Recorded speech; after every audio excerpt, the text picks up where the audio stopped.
ஓம் சாந்தி. நாம் மனநிலையை ஒரே சீராக வைத்திருக்கும் ஆத்மா. நாம் அனைத்து கஞ்சானாக்களில் நிறைந்திருக்கும் மற்றும் திருப்தியான ஆத்மா. நாம் ஞானம் நிறைந்தவரின் இருக்கையில் நிலைத்திருக்கும் ஆத்மா. ஆத்மாவாகிய நமக்கு இந்த சரீரம் என்ற சிம்மாசனம் கிடைத்திருப்பது போல தந்தையும் கூட இந்த தாதாவின் சிம்மாசனத்தில் அமர்ந்திருக்கின்றார். அவருக்கு தனக்கென்று ஒரு சிம்மாசனம் கிடையாது. நாம் ஈஸ்வரிய குழந்தை என்ற நினைவு இருப்பதால் உண்மையான அன்பை சிவ தந்தையிடம் வைத்திருக்கின்றோம்.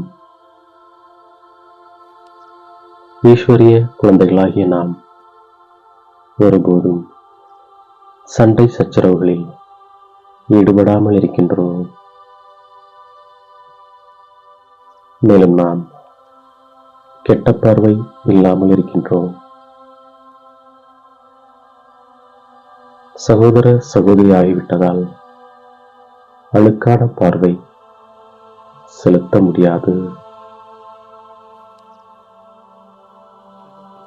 தந்தை இப்போது ஆகாய சிம்மாசனத்தை விட்டு தாதாவின் உடலை தனது சிம்மாசனமாக ஆக்கிக் கொண்டிருக்கின்றார். ஆகாய தத்துவம் என்பது ஜீவ ஆத்மாக்களின் சிம்மாசனமாகும்.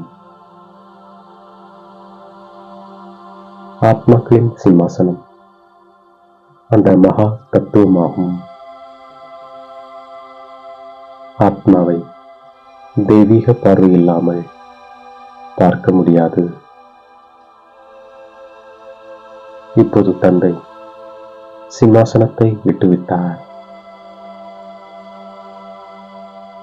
ஆத்மாக்களாகிய நாமும் கூட சிம்மாசனத்தை விட்டுவிட்டு இங்கே இந்த சரீரத்தை நமது சிம்மாசனமாக்கிக் கொண்டிருக்கின்றோம். ஆத்மாக்களாகிய நாம் வசிக்கக்கூடிய இடம்தான் ஆத்மாக்களாகிய நம்முடைய மற்றும் தந்தையின் தேசமாகும். பிறகு நாம் சொர்க்கத்திற்கு செல்கின்றோம். அதை தந்தை ஸ்தாபனை செய்கின்றார்.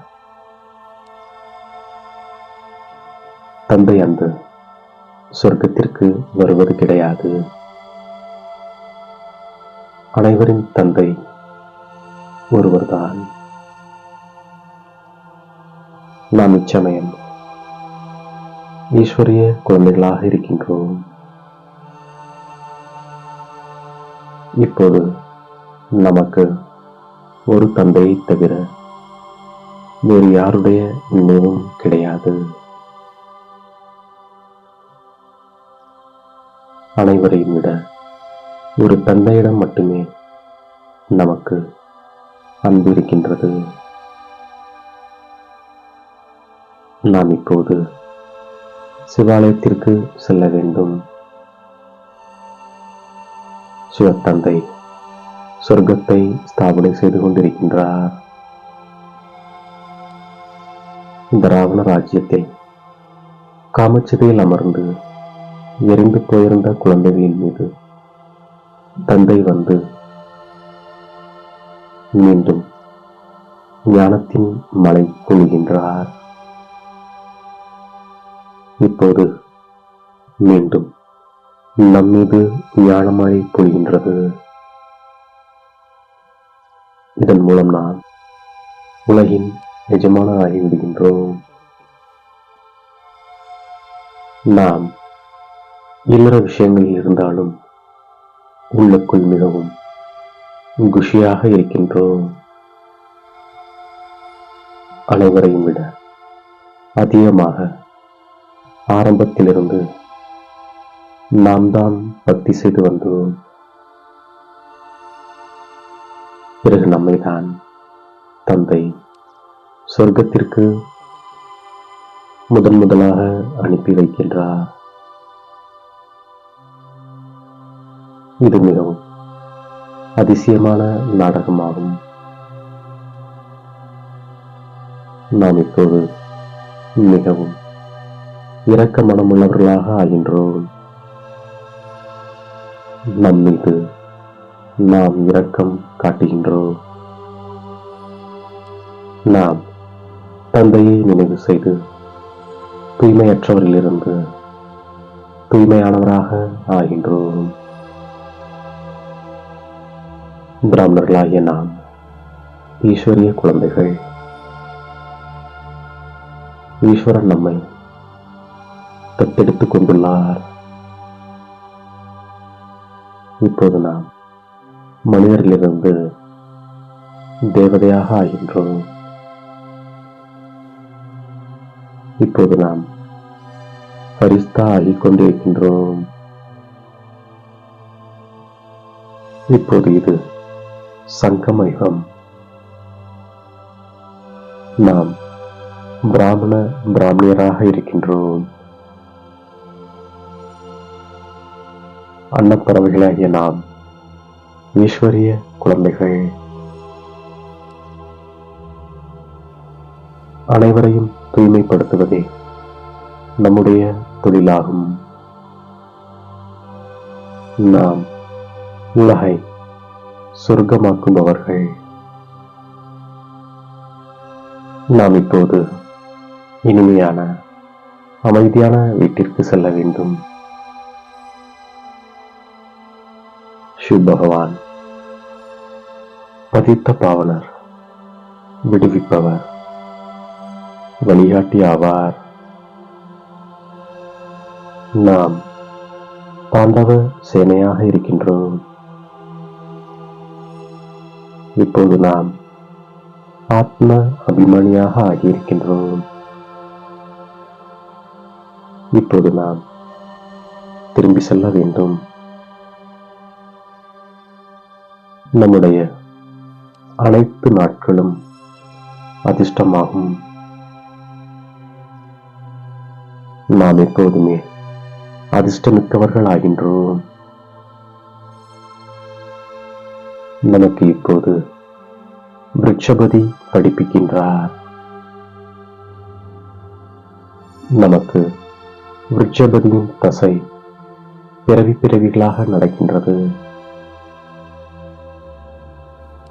நாம் தந்தையை நினைவு செய்கின்றோம். சுயதர்ஷன சக்கரதாரி ஆகின்றோம். பிறரையும் ஆக்குகின்றோம். நாம் பிரம்மா முக வம்சாவளி, சுயதர்ஷன சக்கரதாரி, உண்மையான பிராமணர்கள். தந்தை நமக்கு உண்மையான கீதை கூறுகின்றார். நாம் தந்தையின் நினைவிலிருந்து ஒவ்வொரு அடி எடுத்து வைக்கும் பொழுது ஒவ்வொரு அடியிலும் பல மடங்கு வருமானத்தை சம்பாதிக்கின்றோம். இந்த சங்கமத்தில் தான் பல மடங்கு வருமானத்தின் சுரங்கம் கிடைக்கின்றது. சங்கம யுகமே சேமிப்பு செய்யும் யுகமாகும். இப்பொழுது எவ்வளவு சேமிப்பு செய்ய விரும்பினாலும் செய்ய முடியும். நாம் திருப்தியான மற்றும் நிறைந்த ஆத்மாவாக ஆகின்ற பொழுது எதிர்காலத்தில் அளவிட முடியாத பொக்கிஷங்களுக்கு எஜமானராக இருக்கின்றோம். நம் மீது நாமே இரக்கம் கொள்கின்றோம். நமது பார்வையை மிகவும் நல்லதாக தூய்மையாக வைத்துக் கொள்கின்றோம். ஈஸ்வரன் மனிதரிலிருந்து தேவதையாக்குவதற்காக தத்தெடுத்துள்ளார். சம்பூர்ணமான கர்மாதிஜ்ஞையை அடைவதற்காக எப்போதும் விடுபட்டிருக்கக்கூடிய பயிற்சியை நாம் செய்கின்றோம். இந்த உலகில் அனைத்தையும் பார்த்தபடி இருந்தாலும் பார்க்காமல் இருக்கின்றோம். இந்த பயிற்சியின் மூலம் மனநிலையை ஒரே சீரானதாக உருவாக்குகின்றோம். ஒவ்வொரு அடியிலும் பல மடங்கு வருமானத்தை சேமிப்பு செய்யக்கூடிய அனைத்து கஜானாக்களில் நிறைந்திருக்கும் மற்றும் திருப்தியான ஆத்மா நாம். எந்த விஷயமானாலும் வெறுப்பாவதற்கு பதிலாக ஞானம் நிறைந்தவரின் இருக்கை நிலைத்திருக்கும் ஆத்மா நாம். நம்மை தேடி கண்டெடுத்த இனிமேலும் இனிமையான தாயும் தந்தையும் ஆகிய பாப் தாதாவிற்கு கோடான கோடி நமஸ்காரங்கள். ஓம் சாந்தி.